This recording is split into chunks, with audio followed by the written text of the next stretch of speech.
Hop. Mais enchanté, super content d'être là avec vous aujourd'hui, participer au meet-up et puis bah, avoir l'occasion de partager ensemble. Moi, je travaille chez Floa, on n'est pas très loin, et je suis sur les sujets autour de l'IA, de la data, de l'innovation et aussi tout ce qui est sustainability, RSE. Et c'est des équipes d'à peu près d'une soixantaine de personnes.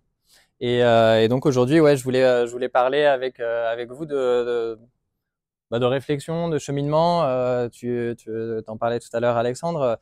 Moi, j'avais eu en début de carrière l'occasion d'avoir une première expérience de management, une première claque. Et puis il y a quelques années, on a créé en fait chez Floa une direction autour de la data, de l'IA. Et donc, bah, j'avais pris en fait la responsabilité de cette équipe et d'une quarantaine de personnes. Et en fait, bah, plein de questions qui viennent à ce moment-là sur ce qu'il faut faire, sur comment en fait réussir à amener les équipes à faire avancer les choses, à avoir un impact positif autour de soi.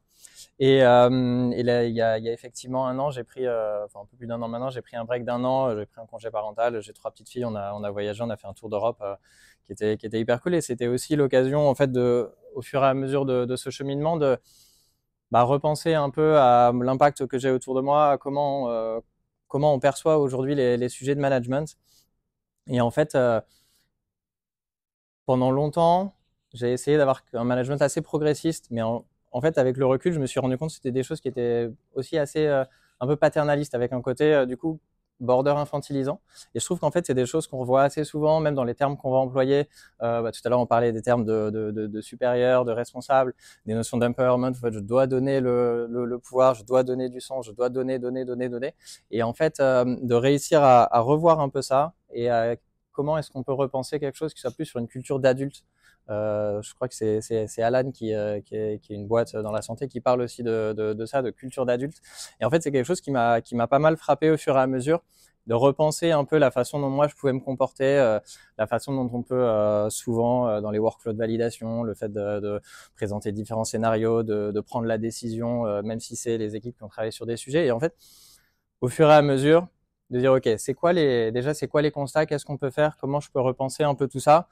Je n'ai pas passé beaucoup de temps sur tous les constats, on en a parlé, Denis en a parlé, et en fait souvent il y a un consensus sur les constats, sur tout ce qui a été fait au fur et à mesure des années par la science, par la recherche, sur le burn-out, sur le désengagement, sur la mauvaise utilisation de l'intelligence collective, sur la corrélation entre bien-être, productivité, donc énormément de matière. Et pourtant, la difficulté, elle est plus dans quelle est l'interprétation qu'on en fait et quelles sont les actions qu'on en tire.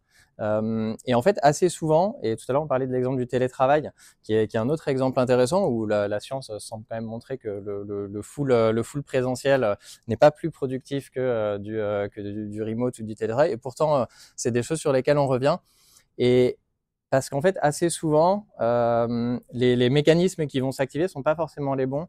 Et en fait, on va rajouter du contrôle, on va rajouter du processus, on va rajouter de la validation, on va rajouter en fait des choses. Et du coup, c'est pas tant de passer temps sur les constats de qu'est-ce qu'on pourrait faire différemment.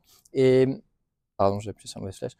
Et un sujet qui pour moi me semble hyper fondateur, c'est la notion de confiance.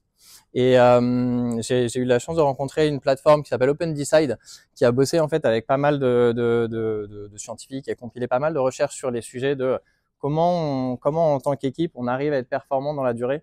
La notion de durabilité est hyper importante puisque être performant sur un temps court, ça peut activer des leviers qui sont complètement différents.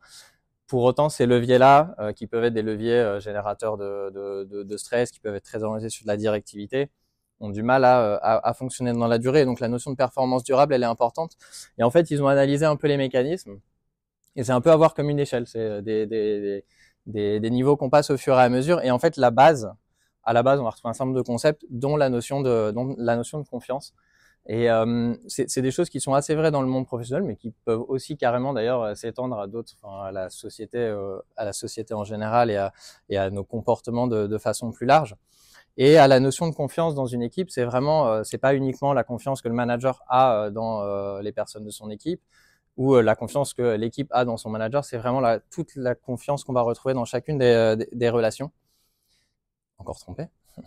Et j'avais découvert il y a quelque temps un site web en fait qui est hyper intéressant, qui utilise la théorie des jeux pour en fait faire des simulations autour de l'évolution de la confiance dans un groupe. Alors je vous ai mis, il y a un QR code à la fin, si ça vous intéresse, vous pourrez aller sur le site, ça prend une trentaine de minutes pour faire toutes les simulations. Mais c'est en fait hyper intéressant puisque ça simule des cas. Alors ça part sur des cas assez simples entre deux personnes, et puis ça rajoute plein de personnes avec des profils assez différents sur comment l'évolution de la confiance va se passer en fonction des interactions qui vont y avoir dans le groupe, et notamment sur le fait de comment ça se projette à l'échelle pour éviter ce type de comportement où en fait on peut avoir cette impression de si je fais confiance, je vais me faire abuser, et du coup je vais me retrouver finalement dans une situation qui va être inconfortable, et ne pas faire confiance peut être une chose rationnelle. Et donc je vous jump directement à la conclusion, désolé pour le spoiler, et vous pourrez faire les simulations, mais ce qui est hyper intéressant, c'est l'approche assez factuelle autour de ça, les différentes simulations qui sont possibles de faire. Et en fait, ce qu'il en ressort, c'est que pour avoir un environnement dans lequel on a cette confiance, ils ont identifié 3 choses qui sont importantes. La première, c'est la répétitivité des interactions. C'est-à-dire que quelqu'un qu'on va croiser une fois dans sa vie, qu'on va jamais revoir, c'est beaucoup plus facile pour cette personne de se dire je vais pouvoir cheater, je vais pouvoir tricher, puisqu'en fait on se reverra jamais. Et donc la notion aussi d'accountability, finalement, elle est moins là. Alors que dans des interactions qui vont se répéter, c'est beaucoup plus difficile en fait de dire je vais tricher par rapport à cette personne que je vais revoir et avec qui on va avoir des interactions. Il y a aussi une deuxième notion qui est importante, et on y reviendra après, notamment dans le contexte de l'entreprise, c'est le côté win-win. C'est-à-dire si en fait le système est fait pour qu'il y en ait qu'un à la fin qui gagne, bah forcément je vais vouloir gagner, je vais tricher. Et ça, c'est quelque chose qui est assez important, c'est comment j'arrive à construire un système dans lequel bah, tout le monde c'est du gagnant-gagnant. Tout le monde peut sortir gagnant, et en fait, en collaborant ensemble, on aura tendance à gagner plus que si on fait chacun et essayer de tricher de notre côté. Et puis le troisième point qui est important, c'est la communication.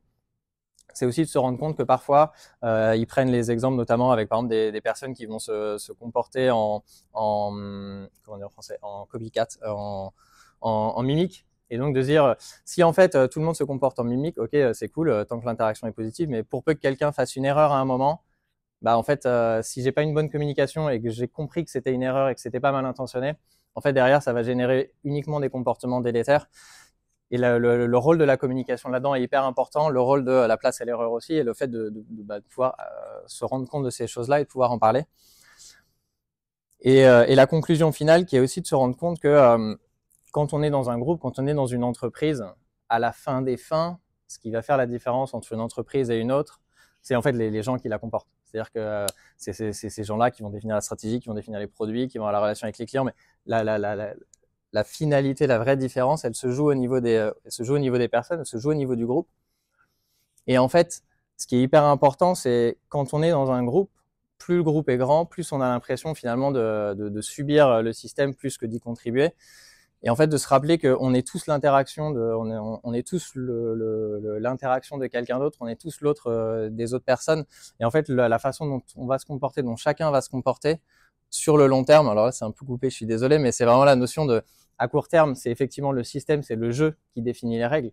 Mais à long terme, c'est chacun d'entre nous qui définissons les règles, qui définissons le jeu.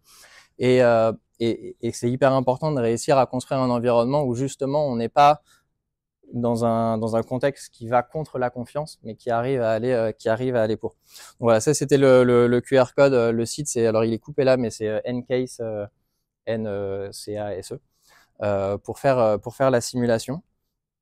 Et en fait, ce qui est hyper important dans ces notions de confiance, c'est que on parle après beaucoup dans l'entreprise notamment, mais plus largement de la notion d'autonomie et de tout un certain nombre d'autres facteurs qui en fait nécessitent cette confiance un peu en prérequis indispensable. Pour autant, une fois qu'on se dit ok, on se fait confiance, on arrive à créer cet environnement-là, on arrive finalement au travers de nos discussions, de nos pensées, de nos actions, de nos décisions à incarner ça. Comment est-ce qu'on essaye d'avancer? Et j'avais lu un livre que j'ai trouvé assez intéressant de David Marquet, qui est un commandant en fait dans un sous-marin de la US Navy, et qui en fait a essayé d'être assez innovant finalement dans son leadership, qui parle en fait d'un modèle de leader-leader, c'est-à-dire il n'y a pas leader-follower, c'est vraiment de réussir à se dire ok, chacun est leader. Sur des sujets on peut être leader, sur des sujets on peut être follower, mais on arrive en fait à créer ce modèle-là. Et en fait, pour le réussir à le mettre, c'est vraiment réussir à donner le contrôle à chacun pour autant, donner le contrôle, c'est pas suffisant. Donner l'autonomie, ça peut donner le sentiment d'abandon, un peu de chaos. Et donc, c'est en fait de l'accompagner avec 2 piliers que lui a identifiés sur la compétence et la clarté. Et j'y reviendrai après, mais moi, ce que j'ai trouvé assez inspirant dans ce livre, c'est notamment le fait que c'est quand même dans un environnement qui est a priori hyper peu propice à ce genre de choses, hyper processé, des enjeux qui sont ultra critiques. Enfin, les sous-marins nucléaires de l'armée américaine, c'est quand même globalement des choses où ils n'ont pas le droit ils n'ont pas le droit à l'erreur d'une certaine façon. Et en fait, pour autant, il a réussi à changer des choses, il a réussi à avoir un impact hyper positif autour de lui, à avoir des résultats qui sont absolument incroyables sur aussi bien la force collective que les résultats tangibles qu'ils ont pu avoir. Et donc, c'est quelque chose sur lequel j'essaye aussi de m'appuyer, de se dire comment on peut travailler sur ces piliers, sur avoir cette autonomie, en fait, faire en sorte que chacun puisse finalement utiliser le pouvoir qu'il a. Comment on arrive en fait à l'appuyer sur des sujets en termes de compétences, qu'elles soient individuelles, qu'elles soient collectives. Et la clarté, c'est pourquoi l'équipe existe, qu'est-ce que l'équipe a envie d'accomplir, c'est quoi les rôles et les responsabilités qu'on a, comment on veut fonctionner. Et donc, c'est des choses sur lesquelles on a essayé de travailler. Et c'est aussi des questions déjà en tant que manager à se poser et finalement de se dire, moi en tant que manager, comme moi c'était la question que je me suis posée, c'est quoi les éléments de contrôle que j'ai aujourd'hui. Et parfois ils sont très inconscients et ça prend du temps à émerger. Et en fait, de lister des choses qui peuvent paraître parfois anodines. En tant que manager, souvent, le contrôle que je peux avoir, il est sur l'information, par exemple. Parce que de par le poste, le rôle, les instances auxquelles j'ai accès à des informations que d'autres n'ont pas. Soit parce que parfois, c'est carrément acté dans les droits d'accès, mais parfois, c'est aussi juste sur le fait que j'ai l'accès à certaines instances, etc. C'est aussi l'accès à des personnes. Moi, je peux envoyer un WhatsApp à mon DG, on se voit souvent. Pour les équipes, c'est beaucoup plus compliqué d'avoir cette démarche-là. Et c'est une forme de contrôle finalement qui peut s'opérer. C'est aussi des choses qui peuvent paraître beaucoup plus anodines et symboliques, comme la validation des congés. Si quelqu'un dans l'équipe veut partir, il demande la validation de son manager. C'est pareil sur les dépenses. C'est autant, je sais pas moi, par exemple dans un couple, si ma femme ou si moi je vais faire des courses, ça va pas me venir à l'idée de demander la validation de est-ce qu'on peut ou pas faire ses dépenses. Pourtant, en entreprise, c'est quelque chose sur lequel on a beaucoup de contrôle.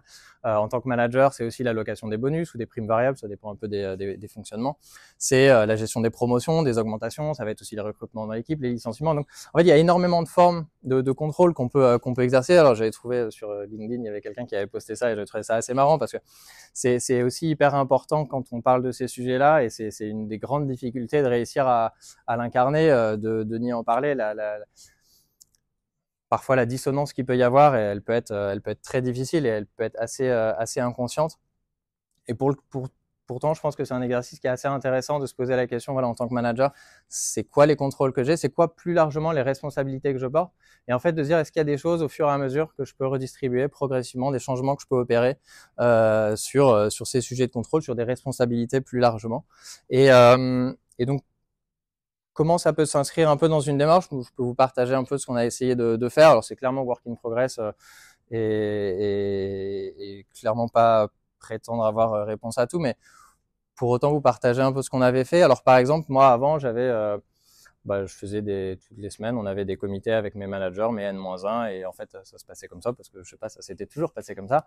Et en fait, en y réfléchissant, pour moi, ça rentrait dans ces notions de contrôle, en fait, l'accès à l'information, il n'était pas ouvert. En fait, je partageais avec mes managers, et puis après, c'était chacun qui pouvait redispatcher.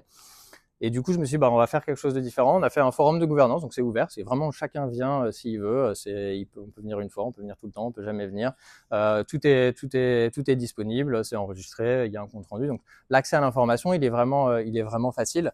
C'est aussi l'occasion de solliciter des avis, de partager des décisions. Denis parlait de la notion de consentement plutôt que de consensus. C'est quelque chose qui moi me parle beaucoup, qui me semble hyper importante. C'est de se dire finalement, chacun peut avoir des propositions, peut vouloir avancer sur des actions, faire des propositions aux autres, on échange dessus et on voit effectivement vérifier qu'il n'y a pas un no-go, un vrai problème qu'on aurait pu louper. Mais pour autant, si c'est quelque chose sur lequel on a pu échanger, on continue d'avancer avec cette notion de consentement, d'information. Et en fait, de regarder au travers de différentes actions, comment, si je reprends un peu le framework d'avant de David Marquet, comment est-ce qu'on peut redistribuer du contrôle, comment est-ce qu'on peut accompagner cette montée en compétences pour faire en sorte que individuellement, collectivement, on arrive à saisir de ces sujets, et puis aussi la clarté, c'est dans quel cadre on veut opérer. Alors, c'est des exemples hein, sur des choses qu'on a pu faire ou essayer de mettre en place. Hein. Tout est pas fait. Hein. C'est plein de choses qui sont work in progress, comme je disais. Mais c'est finalement de se dire, chacun doit pouvoir engager par rapport au budget global qu'on a, les dépenses qu'il va juger pertinentes. C'est en fait de coupler ça avec le fait que, par exemple, tout est transparent. C'est-à-dire quand quelqu'un va faire une note de frais, va engager une dépense, de toute façon, c'est visible de tout le monde, et on a la notion là d'accountability par rapport aux autres, la notion de vision globale. Ça va être aussi de se dire voilà comment on arrive à travailler sur notre gestion du temps. En fait, c'est bien d'avoir le contrôle, de pouvoir engager une dépense, c'est cool, mais une des difficultés principales, c'est aussi de réussir à contrôler son temps. Comment on arrive en fait à travailler sur ces sujets-là ensemble, la gestion de notre temps, la gestion des réunions. Il y a une équipe dans laquelle on avait eu une mobilité dans les managers, et donc ça a été l'occasion aussi de tester un fonctionnement en autonomie sans avoir un manager direct hiérarchique, et comment on redistribue les responsabilités. Et en fait, ça soulève plein de questions sur les fonctionnements en termes de communication, de feedback, sur des points aussi très concrets, hein, comme la gestion la répartition des rôles du manager, sur la notion des augmentations, etc. Sur la partie compétences, c'est aussi déjà beaucoup de partage de ressources et vraiment prendre le temps de regarder, s'informer, s'ouvrir un peu sur ce qui peut se faire à l'extérieur. Il y a énormément d'initiatives qui existent et qui sont hyper inspirantes. C'est aussi de travailler avec des gens qui vont pouvoir nous accompagner parce que parfois on a besoin d'avoir un accompagnement externe, quelqu'un dont c'est le métier, donc c'est l'expertise, d'avoir cette écoute, d'avoir cette animation. L'outil Open Decide dont je parlais tout à l'heure, qui est un outil qui est pour le côté montée en compétences collectives que nous on trouve assez chouette. Et puis la clarté, c'est plusieurs notions différentes. C'est à la fois des notions de transparence qui sont importantes, des notions de vision, de mission sur qu'est-ce qu'on veut construire ensemble. Et le but, c'est pas juste de donner une vision, c'est comment en fait on arrive à se l'approprier, à la construire ensemble. C'est aussi la culture qu'on veut prendre, et ça c'est des initiatives qui commencent à arriver par-ci par-là de certaines personnes dans l'équipe, notamment sur les notions de culture positive. Et pour autant, c'est quelque chose qui est une démarche qui est assez dure. C'est vraiment l'impression de vivre un peu les montagnes russes, où en fait certains jours il se passe des belles choses et on est super content, et on a l'impression d'avoir un bel impact positif autour de soi. Et puis parfois c'est tout noir, c'est l'impression de finalement de pas y arriver, de pas forcément être compris aussi, l'impression de pas réussir à embarquer. Et j'avais trouvé cette citation là dans un podcast dans laquelle moi je m'étais finalement pas mal retrouvé, et c'est cette notion là de un peu de montagne russe. Et après voilà, tout plein de difficultés, et ça on pourra en parler peut-être un peu plus dans la partie questions-réponses s'il y en a sur toutes les difficultés qu'on peut rencontrer dans cette démarche là. Voilà, et après pour moi vraiment un des points les plus importants, une des difficultés les plus importantes, c'est parfois le sentiment de pas être compris, le sentiment de finalement on parle de choses qui peuvent être assez profondes, la notion de confiance, la notion de culture d'entreprise, c'est des choses qui peuvent être parfois assez ancrées en nous, hein, des réflexes qu'on a depuis longtemps. Et en fait, de faire réussir à changer les esprits, c'est quelque chose qui peut être parfois assez difficile, assez décourageant, mais aussi ultra cool et intéressant. Et donc voilà, c'était pour vous partager un peu mon cheminement sur ces sujets depuis quelques temps, et puis pouvoir échanger avec vous. Preneur alors déjà s'il y a des questions, mais aussi preneur voilà, d'idées, de suggestions, de retours, pas hésiter quoi. Merci beaucoup. Merci.